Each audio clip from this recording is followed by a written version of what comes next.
Welcome back to Cinema Flicks and Music Picks. I'm Davey, your host with the most, the beast with the least. The least we can do today is say the word so many times that it'll lose all meaning. So, let's continue. We're going to have a look at one of my favourite albums, Peter Gabriel's So. Been there, done it, wore the t-shirt. This is the 25th anniversary Deluxe edition box set, although as you can see, it's very plain Jane, isn't it? It's only got our classic logo for it here, and on the back, nothing. On the spines though, if that'll show up at all, yeah, just, let's have a look, see if we can get it to, you can hardly see it if you're actually holding it. Oh, can you see at the top of that? It's every track with a symbol. So, right at the top, Red Rain, Sledgehammer, it goes right through them with a symbol there. That's pretty nifty. Although, the many times I've looked at this on the shelf and went, is that a white album? No, the white album's over there. Let's crack on. I warn you in advance, this may be quite a long one because it's been percolating in my mind and I've listened to the album about 25 times this week. Let's have a brief overview of what's contained in the box. That box there is empty because I took the contents out to try and trim a couple of moments off at least. I got mine from Burning Sheds. They always throw in a little souvenir, so there's a beer mat and a fridge magnet from Burning Sheds. Support independent labels and labels who support independent artists. First of all, we have a slab of vinyl. Which one is it? It doesn't tell you, and it's not even in a polyline sleeve, so you really have to dig deep and find out what it is. This is a 12-inch single with three unreleased Peter Gabriel tracks. Courage, which is a kind of up-tempo rocker, something akin to what would be the easiest kind of shorthand equivalent on the album? Maybe That Voice again. It's got that kind of at our big time. It would be that kind of tempo of this album if you're looking at it in comparison, but it doesn't sound quite like those. And then you've got Sagrada, named after the cathedral in Barcelona, which influenced some of the ideas Peter had originally for the album. And then the B-side is an unreleased piano and Bevox mix of Don't Give Up. Don't give up. Please don't give up. Let's get that back in. And then LP2 reverses the color scheme, to give us this. Again, no art on anything, which I like because Peter's always played around with not having art or having one piece, one item to symbolise everything. So this is the album itself, and this is the Redux version, so the Peter's preferred version. For those that don't know, originally the album was to, or if you remember having the LP back in the day, In Your Eyes was the opener of side 2, whereas since then it's been, and it always was on CD and tape, the closing track, and the LP never had This Is the Picture with Laurie Anderson, whereas this version does. The reason for that was, the reason for moving around In Your Eyes was that once your needle moved into the centre of the grooves, it would lose the kind of bass control and the bass sound, and Peter wouldn't sacrifice that, so he said, no, we need to play around with the with where we have it on the arm screw. I'm having a bit of time getting this back in.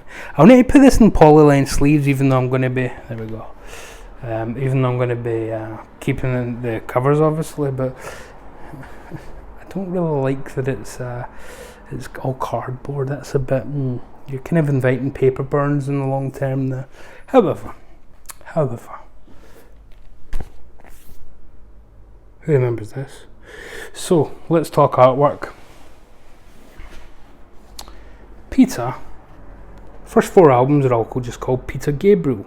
Geffen, his label in America, Virgin in the UK, said, no, we need something to market it as if we're trying to make a bit more of a push. And Peter said, okay, I'll come up with something. And he came up with So. He liked that it had a serpentine S and then the kind of egg shape. It was 2 letters that could be more stylised and you could play around with a lot more. It was short enough that you could hide away if you didn't like what they'd come up with. And also, it's such a striking image, again, looking almost like a snake and an egg, that you can kind of see it as logo and design rather than a word itself, which is kind of nifty. And then this was his original preference, just to have the album out like this and just called Peter Gabriel, but unfortunately, so we didn't get to add to the Peter Gabriel 1, 2, 3, 4 saga with security and face and melt, and scratch and car. What do we get? Well, first of all, we get 4 discs here, 4 whole CDs, count them, 4. So we get an album remastered, we get So DNA, and Live in Athens, disc 1 on CD and disc 2 on CD. We then flip to the back and we have 2 DVDs, one classic albums documentary about the making of, featuring just about everybody you'd want to hear from, and disc 2 is the visual of the Athens 87 concert, and it's Athens, Greece, friends, not Athens, Georgia, should anybody be confused. The book itself is fabulous. It's got an intro from Peter himself, and then the story about the shed, the farm that they used to record it on, full credits, and then it's absolutely jam-packed with pictures of Peter and the band, Daniel Lambois, the producer, just everybody involved, and the full story, which again is recounted in the making of too, but as you see in there, Kate's Bush, and the players, the feature players, credits, and then after that it starts to move into a whole section just about oh, I think I've skipped it actually, that's my fault, excuse me. Or have I? No, I haven't, we're still to come to it. Just about Sledgehammer, being such an iconic video, so we get some stills from the ideas from that, and then look at that. Hey, ooh, it's a bit of a mind trip, that. And then live. That's been used recently on a Record Store Day release as well, and then some publicity stuff, and etc. to quote the King of Siam. It was 2011 with that duster jacket. Shots from the Amnesty International concert where Biko down at Biko was recorded. Yeah, fab stuff, great shots. That's Peter getting a bit carried away with himself. You may laugh. That's from the actual DVD included here in Athens 87. So again, we're going to be conscious of how often I say the word "so" here. Again, there's quite a lot to go through here. So I'll do a track for track of the album itself. It always strikes me when you see 2011 that he looked 60 back in the 80s, but now 40 years later nearly he still looks 60. It's kind of bizarre. It's got full tour dates and things. It's really nice. It really goes in depth to what you kind of want from a book of this nature. So yeah, really nice set just from a visual point of view. And again, going back to Peter's idea for the artwork, it keeps the aesthetic of being very contrasty, very minimalist where it needs to be, but informative where it needs to be as well. And I've kept the contrast going too, because I've got this black and white t-shirt that I got when I saw the tour. Well, not the original tour, but we'll go into that. And I've got my nice black and white beanie to go with the contrast as well. So let's do track for track. So the again, this is the remastered and redux version of So. So we get Red Rain, which is was inspired by a vision, a dream that Peter had about blood and vials and bottles raining down and filling up swimming pools while he swam in it. And became a very dark kind of, and he just vamped on that notion, and then came up with that title of Red Rain. It was like Red Rain. And people have read so much into that over the years. Is it about nuclear war? Because again, 1986. Is it just about violence in general? Is it some kind of domestic situation? And really, it all just stemmed from a dream, and he just vamped on it from there in a way that he'd been doing since the Genesis days. But it really kicks in the whole aesthetic of the album, which comes from the collaboration between Peter and Daniel Lanois, the producer. Daniel had recently made his solo debut with the album Acadia. He's Acadian in origin. Acadian Driftwood. And he was asked to come and help Peter finish the Birdie soundtrack.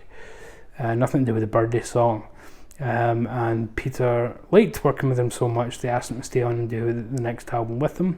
Daniel said, yeah, but we're going to have to kind of look at a few things. I didn't mind helping you here and there, but if we're going to be doing this longer term, then okay. It took a year for them to do it.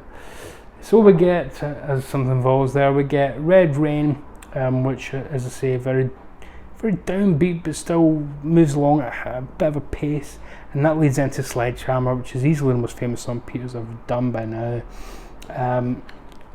Soulful, completely overshadowed by all the talk of the video, to the point that people don't really go back and talk about the actual music itself. It's a great soul song, and they recruited Wayne Johnson to play trumpet, wasn't it? Sax, sorry, on the track.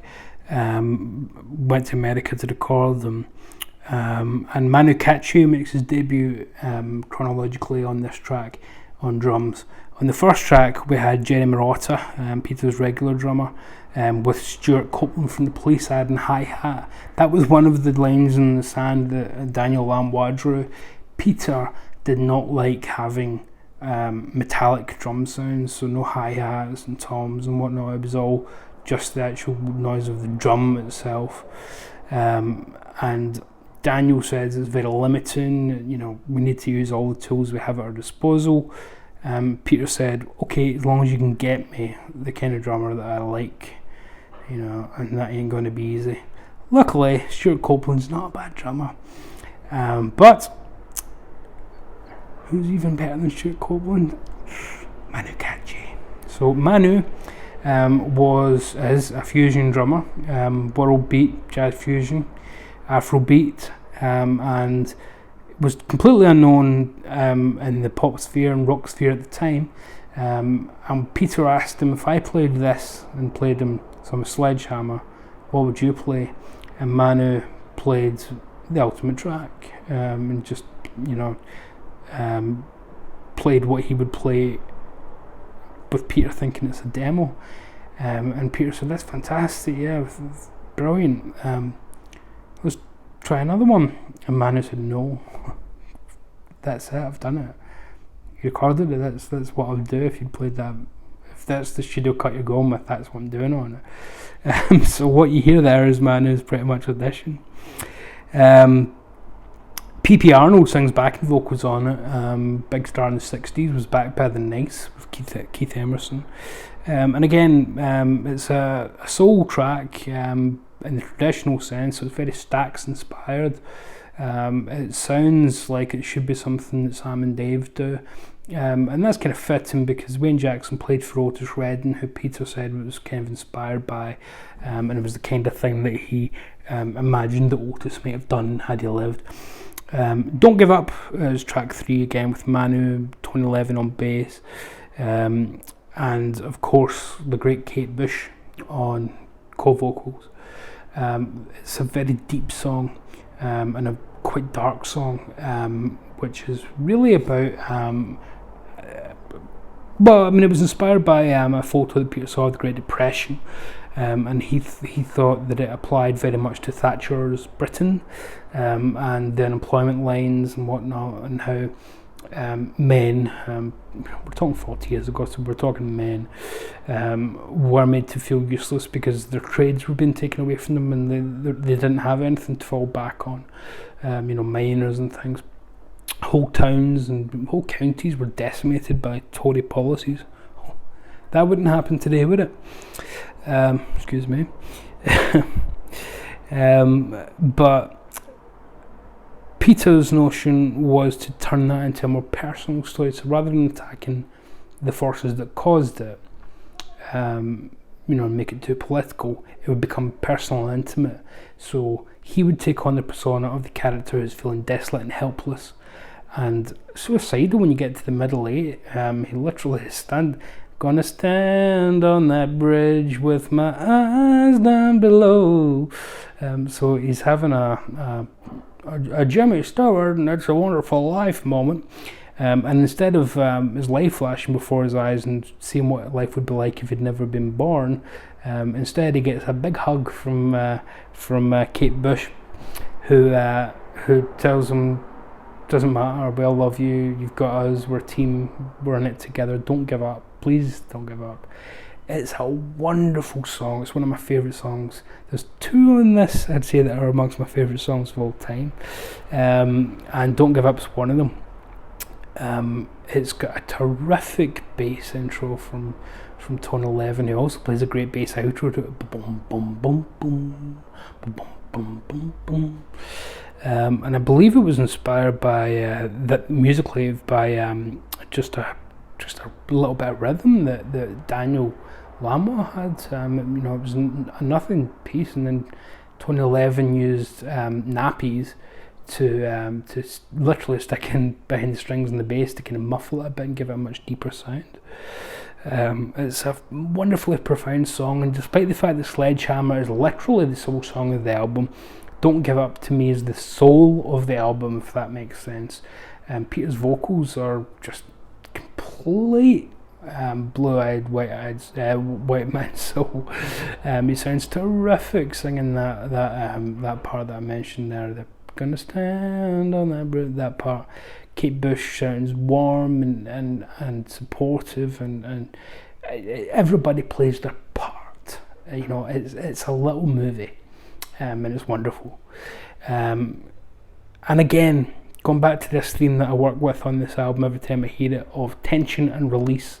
The next track, after we've had quite a time of it with Don't Give Up, not knowing what our character's going to do at the end, is That Voice again, which is again a much more upbeat dun dun dun dun dun dun dun dun dun dun dun. Doing that voice again, and it's got a kind of motif that plays through it. So I think it's David Rhodes' guitar, dun dun dun dun dun dun. It kind of underpins everything, even while the percussion from Manu is going wild on top, and then builds to crescendo where Peter sings. It takes love to make love, and he almost screams it. It's a pure cathartic moment of exquisite joy, and that leads us into again this idea that I go with this album where it's a bit more upbeat followed by down, and it's not done in a too self-conscious way. It's just, it all leads naturally into the feel. So Mercy Street follows, which is based on or inspired by the works of Anne Sexton, the Pulitzer Prize winning poet and playwright, who was one of the first females to write poetry that a mass audience consumed, that was incredibly personal and directly so. So she wasn't writing in the third person about somebody else and, as an allegory, or, inviting you to read into it. She was singing, this has happened to me, these are my feelings, Anne. And it's a terrific song, but it's incredibly dark. I'm going to use the word dirge here, and that sounds derogatory, but it really isn't. It is incredibly deep, mournful, sorrowful, but it's heavy in a way that's heavy for valid reasons. Nothing's forced or fake about it. And Laddie Klein plays bass on that, not Tone 11, because Laddie Klein had a sound that Peter thought was more applicable to it rather than Tony's slightly more flamboyant work. Not that Tony's not terrifically versatile, but Laddie Klein, Mr. Joni Mitchell at the time, was just a bit more well suited to it. And again, after that terrifically downbeat track, we go on to the song that literally just starts with this obnoxiously loud American voice going, "Hi there," like some cheesy DJ or something, and that's Big Time, which again was another smash hit single on this. So much larger than a big time. P.P. Arnold's back in vocals. Wayne Jackson does some trumpet on this and some cornet. Mark Rivera's on alto, tenor and baritone sax with trombone from Don Mickelson. It's a very very much more of a distinctly 80s track. And there was a time where you could say that and it would be used in a derogatory fashion, but I think we're now at the point where there's been so much progression in terms of synthwave and whatnot, and the 80s have become so inspirational to the modern generation of musicians that you can just take that as a compliment as much as anything else, that the Big Time is 80s. We do what we're told. Milgram's 37, based on Dr. Milgram's experiments about the herd, and how you can control people when they don't know when they don't have to deal with the repercussions. Would they shock someone with an electric shock if they knew they could get away with it, kind of thing, and how people act in the crowd. So Peter was inspired by that, but it's not a lyrical song. Most of it's instrumental, and it'd been lying around for a while, and it kind of shows because it's the one track in the album that sounds like it could have been on Melt, or it could have been on Scratch, or it could have been on Peter Gabriel or Peter Gabriel, but it's that's not to say that it sounds like he's just dusted something off. It's got a place there because it sounds like, we've got another new sound this far into the album. We're still progressing into the sounds, we're still finding new grooves here. And speaking of which, the track that was left off the original LP, this is The Picture. Excellent birds, wonderful birds, look at them fly. That was done in 2 days in New York with Laurie Anderson, Mrs. Lou Reed, although he was more Mr. Laurie Anderson by a certain point. One of the great art pop artists of the 80s and 90s and 2000s. Laurie Anderson's own music, like Superman, is, she had a few crossovers herself, but this was probably her biggest exposure outside of that to the mainstream, and it's fantastic. It's Manu's back on drums for that, but it's talking drums, so he's got the very African beats on it. It's got a kind of feel of Talking Heads, Remaining Light. It's got that kind of percussive beat to it, a lot of the stuff, and no less than Nile Rodgers plays guitar on it. Yeah, Le Chic C'est Freak. Laurie Anderson wasn't enamoured with what Peter came up with, and Daniel came up with production-wise. So Peter made a deal, alright, we'll do it exactly the way I say, and then you include it in your album, and we'll do exactly what you say because it's a co-write, and they agreed. So you can listen to Lloyd Anderson's version, and it's pretty much the same vocally, but very different musically, which is quite fascinating. And then it all comes to the crescendo. Again, we've been through the ringer here with a couple of tracks of We Do What We're Told, which is quite it's almost Fripp-like. David Rhodes, the touring guitar player at the time, is playing very much as if he is doing the Frippertronic stuff, and this is the pictures, kind of art rock and smarty pants rock, as Martin Popoff likes to call it. So it's time, as with the whole album, as I've been saying, to go. If we've had some dark stuff, some deep stuff, then it's time for some release. So you build up the tension, you have to give the release. You know, it's like the old Hitchcock thing of, you know, if you show the bomb, eventually the bomb has to go off. You know, it's Chekhov's gun approach kind of thing. So on In Your Eyes, I mentioned that I have two favourite songs of all time that are both on this album. One is Don't Give Up, and the other one is In Your Eyes. And In Your Eyes, again, was a smash hit in America, but it was not even a single here. So it's quite curious to me that the biggest smash hit, Sledgehammer, was a hit both sides of the Atlantic, but the other major hit in the UK was Don't Give Up, was not released in America as a single. And In Your Eyes, biggest hit apart from Sledgehammer in America, was not released as a single in the UK. It's kind of weird that. It's kind of weird that both countries have their own individual hit.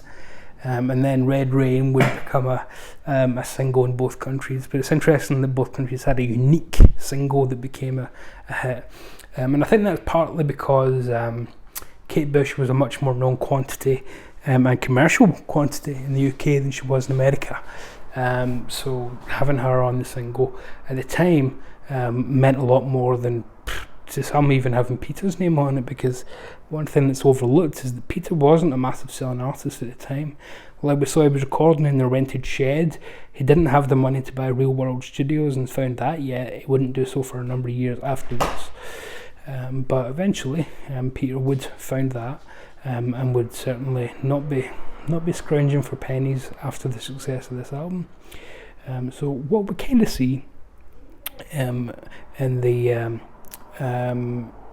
the progression of the album from start to finish, again, is this idea of tension and release coming to a conclusion within Your Eyes, which is about as joyous as you can possibly get on an album without your stereo just exploding. You have, and I know it was used in Say Anything, and again, a bit like Sledgehammer, being overshadowed by its video.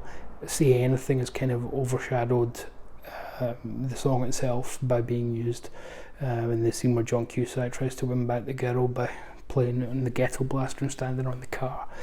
But it works perfectly in that scene. It's a beautiful moment and the perfect song for it. And I like to think that it's part of a double A side almost, with Don't Give Up as my two favourite songs. I think it tells one story if you look at it like this. Peter, we'll call him Peter, is a depressed, unemployed man who can't get over the fact that he feels useless and dead to the world because he's not got a job and he can't pay his way.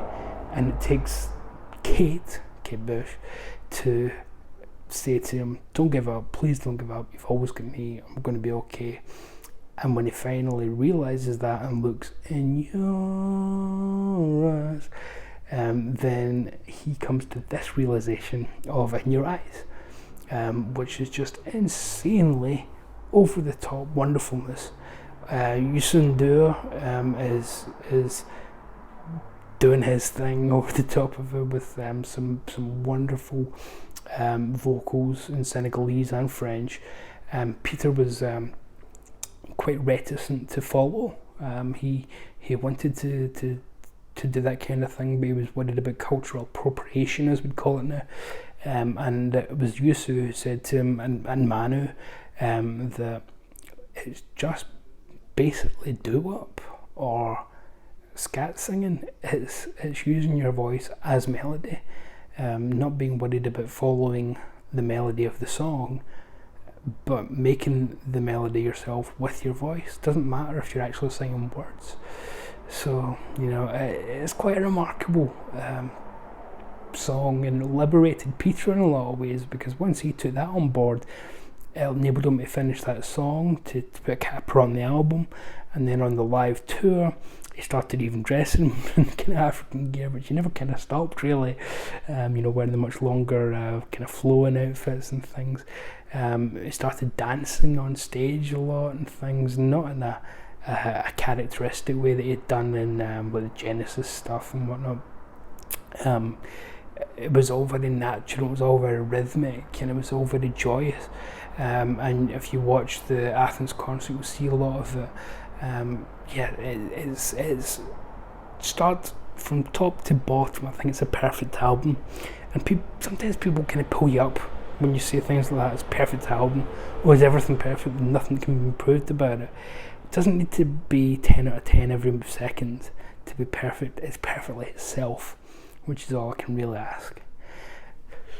Yeah, so that's my thoughts on Soul. A couple of miscellany items before you pop off though. Again, the Athens concert's included on this set, but if you don't have that, you can get that independently.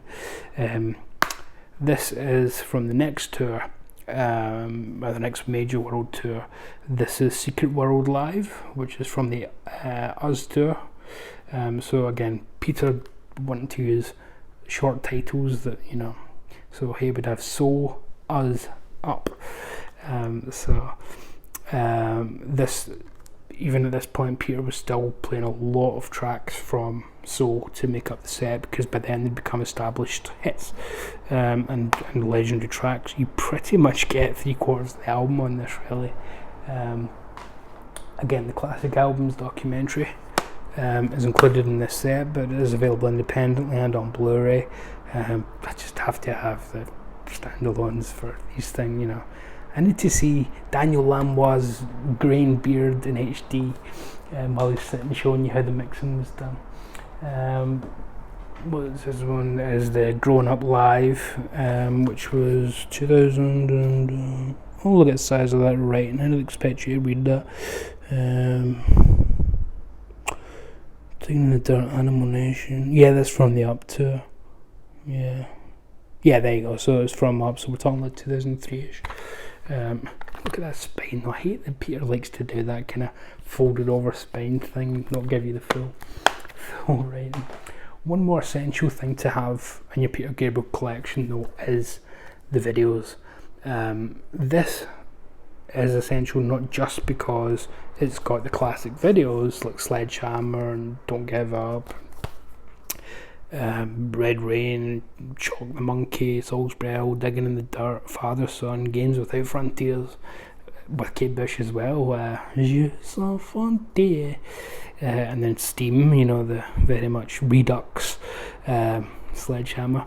But it's also got a 5.1 mix of the tracks, which is the only place you can get them. So this is recommended very much for that. And then to put a capper on it, my own experience, I saw Peter Gabriel live in 2013, 24th of October, the Glasgow Hydro, and on his website he sold the whole tour. You could buy whatever gig you went to or a box set with every show, and he did Soul live in its entirety. Isn't that wonderful? And there's all the tour dates there I am down the bottom. But listen to this for a set list. So Oh But, Come Talk to Me, Shock the Monkey, Family Snapshot, those were all acoustic, and then electric set, Digging in the Dirt, Secret World, Family in the Fishing Net, No Self Control, Salisbury Hill, which brought the house down, Why Don't You Show Yourself, slight break but not quite an intermission, then they'll come back out for Soul, Red Rain, Sledgehammer, Don't Give Up, That Voice Again, Mercy Street, Big Time, We Do What We're Told, This Is the Picture, and In Your Eyes. And I swear to God, when In Your Eyes finished, it was just like a religious moment, you know. It really was. It was like being in one of those massive churches and the Blues Brothers, you know, with James Brown as the preacher. You know, it was like one of those come to God moments. Only it was come to Gabriel. So, and then after that, they came out for an encore of The Tower That Ate People and Biko, as is traditional for Peter shows. He ends with Biko, which is always poignant, unfortunately, lest we forget about the great Stephen Biko. You've been very patient, 35 minutes. So I think that's just about everything I need to say about it. So there are some more Peter Gabriel box hits. There's a couple of live ones there. But yeah, you've been patient enough. I think I rattled through that quite fast, though. There wasn't a lot of dead air, so I'm going to have a throat lozenge and a sip of something. You away and do whatever you were up to before I rudely interrupted you with this notification.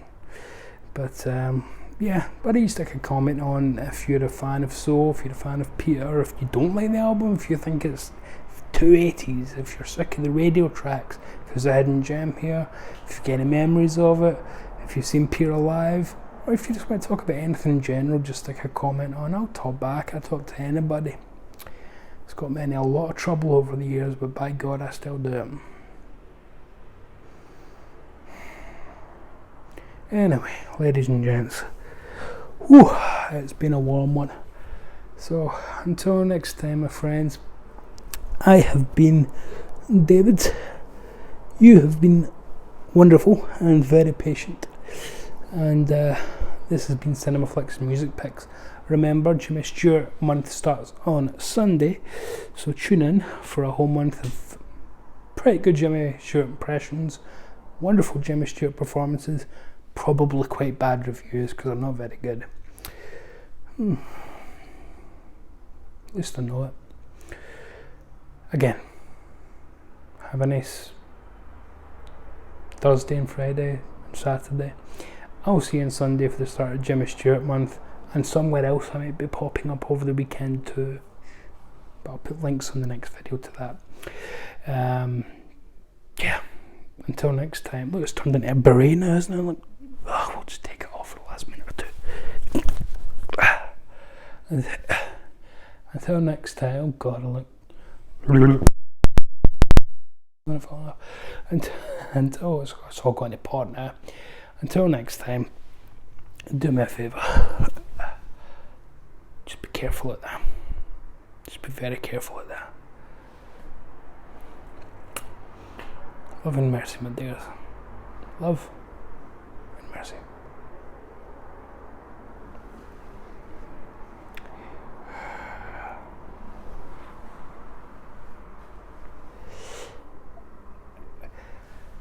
Well, now that those fools have watched that.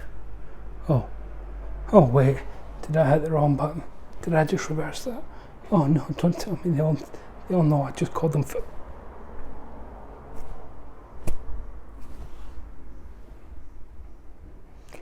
I didn't put much effort into that fake out, did I? No. I'll try something else next time. I've been talking for nearly 40 minutes. Give me a break. Off you go. Bye.